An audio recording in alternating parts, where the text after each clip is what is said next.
All right, so we're going to do a separation of variables recap and an example, and then I'll assign some other problems for you to take a look at, and then we'll see how you are at that point. So step one is really to take some differential equations. So you'll be given dy dx equals something. And what you'll want to do is you want to get so that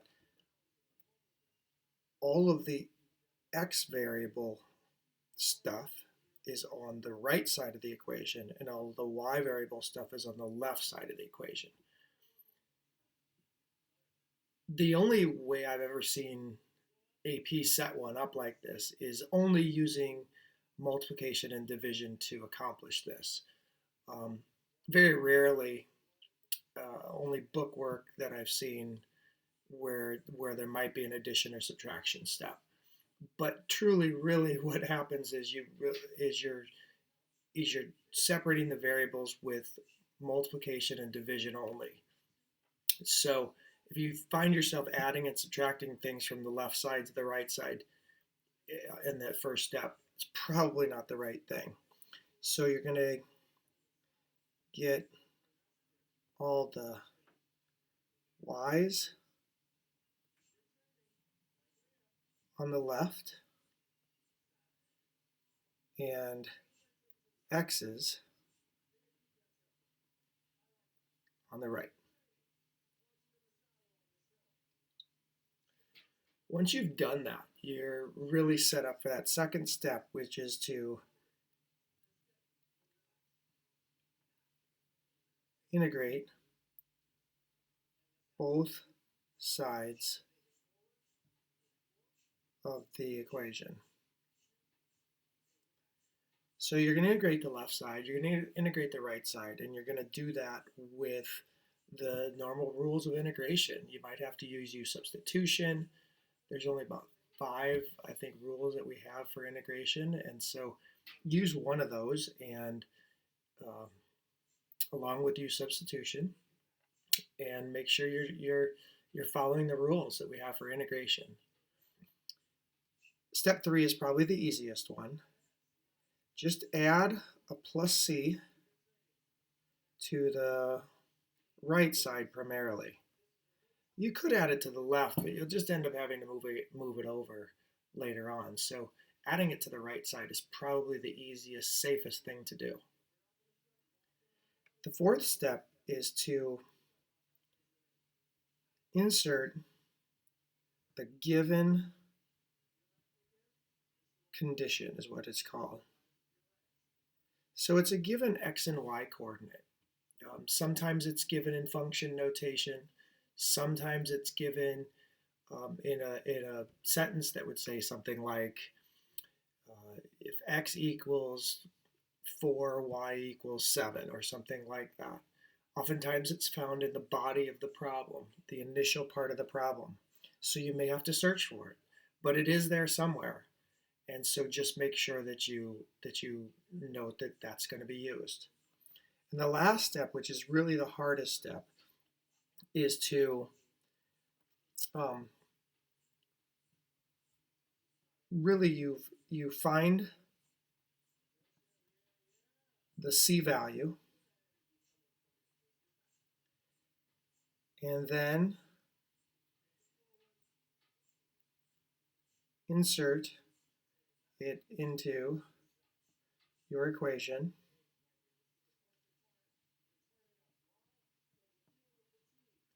and solve for y. That's a lot going into that last step. Usually the point system is either 5 or 6 points. Usually you get 1 point for separating the variables, 1 point for integrating the left side, 1 point for integrating the right side. Sometimes that point is combined into one single point rather than 2 separate points, and that would be if you're using this essentially the same rule to integrate the left and the right side. Historically, you've actually been given a point for just putting plus C. You've been given a point for inserting that given condition. And then that fifth step is all one point, where you find the C value, you insert it into your equation, and then you solve for Y. So there's a lot going into that last step. Remember, if it's an FRQ, you don't have to simplify it. So even if it looks messy in the end, you won't have to simplify it. I've got an example. This is an FRQ from, I think, year 2000. And so you're given some things, and we'll highlight some things here. Given the fact that you have this differential equation. It's given right there. So there's your derivative. You read further, it says find a solution, y equals. That's where you're doing that fifth step and solving for y. And then you're given this point right here. That's a point. That's going to be used to find c. And then part B is just a separate piece to find the range and domain of the function that you've just worked with. So if we were going to do this, here's what it would look like. We have this equation dy dx equals 3x squared divided by e to the 2y. So we're going to separate the variables. We're going to do it with multiplication and division. Well, really, we're just going to do this one with multiplication. We're going to multiply both sides by e to the 2y. So we have e to the 2y dy equal to, and we're going to multiply both of the sides of the equation by dx. So we have 3x squared dx. Now, the only thing missing from this is an integral on the left side and an integral on the right side. And if we integrate the left side and we integrate the right side, then we should be able to go ahead and get a y value, where essentially we're undoing the derivative with integration. Integrating the right side, that's, you all should know that's pretty easy. In this case, that's 3x cubed divided by 3. We will reduce those. Could reduce them right now. The left side is a little bit more challenging because we have to use u substitution. We have to essentially say, okay, we can make u equal to 2y. So then du is equal to 2 dy. So we have 1/2 du is equal to dy. So we have this equation, the integral of e to the u times 1/2 du is equal to x cubed. So we can integrate this. The integral of e to the u is just e to the u. So we have 1/2 e to the u is equal to x cubed. And now we do this next step here, which is to add plus c. So now we have this plus c. So what we can do next is we can go back up to our initial condition right up here. 0, 1/2. If we plug in 0 for x and 1/2 for y,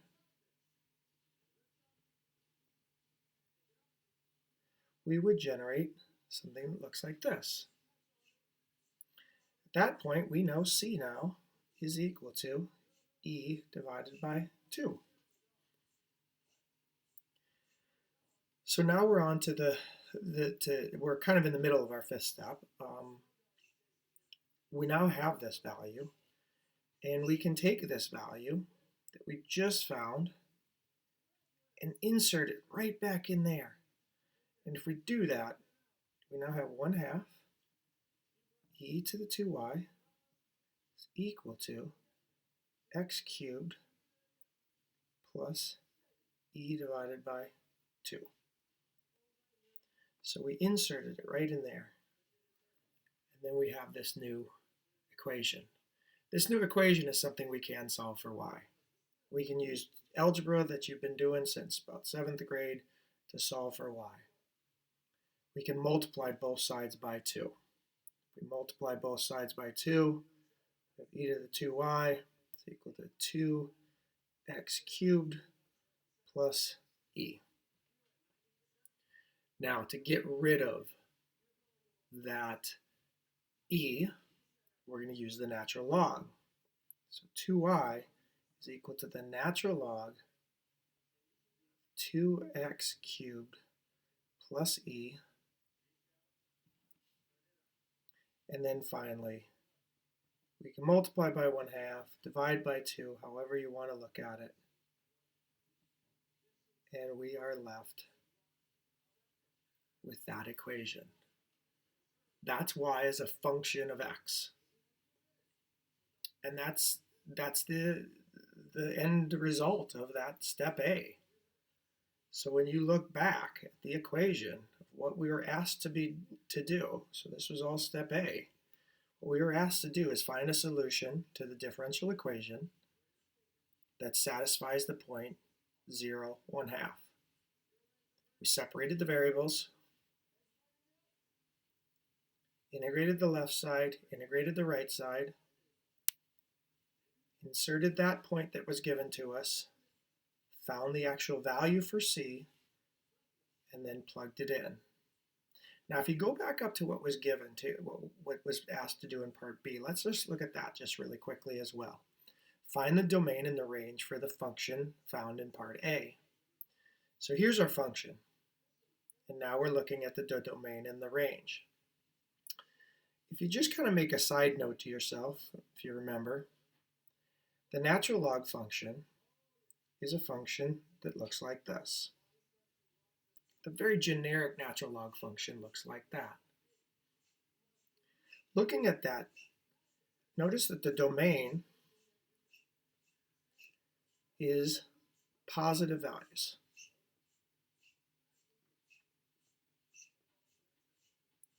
And that the range is all values. Well, all this thing is just this new equation that we have is just a natural log function.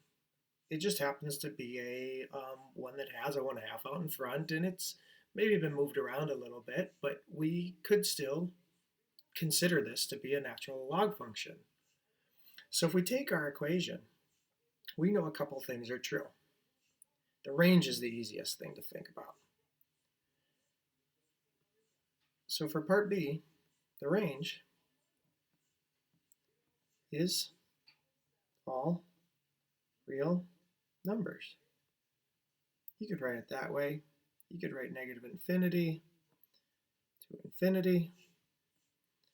You could write it negative infinity is less than y, is less than infinity. Any of those things would work. Now we look at the domain. The domain of the natural log function is all positive values. So if we think about our domain on this one,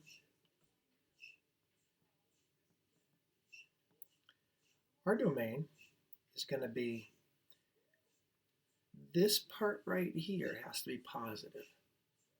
Okay, so that part right there, that 2x cubed plus e. So 2x cubed plus e has to be greater than 0. So if we solve that, that means 2x cubed has to be greater than negative e. So x cubed has to be greater than negative e divided by 2. So x has to be greater than negative e divided by 2 to the 1/3 power. And then we're done. Go back and review this if you need to, and you should be able to take a look at some of the next problems that are on the assignment. Good luck. See you at office hours.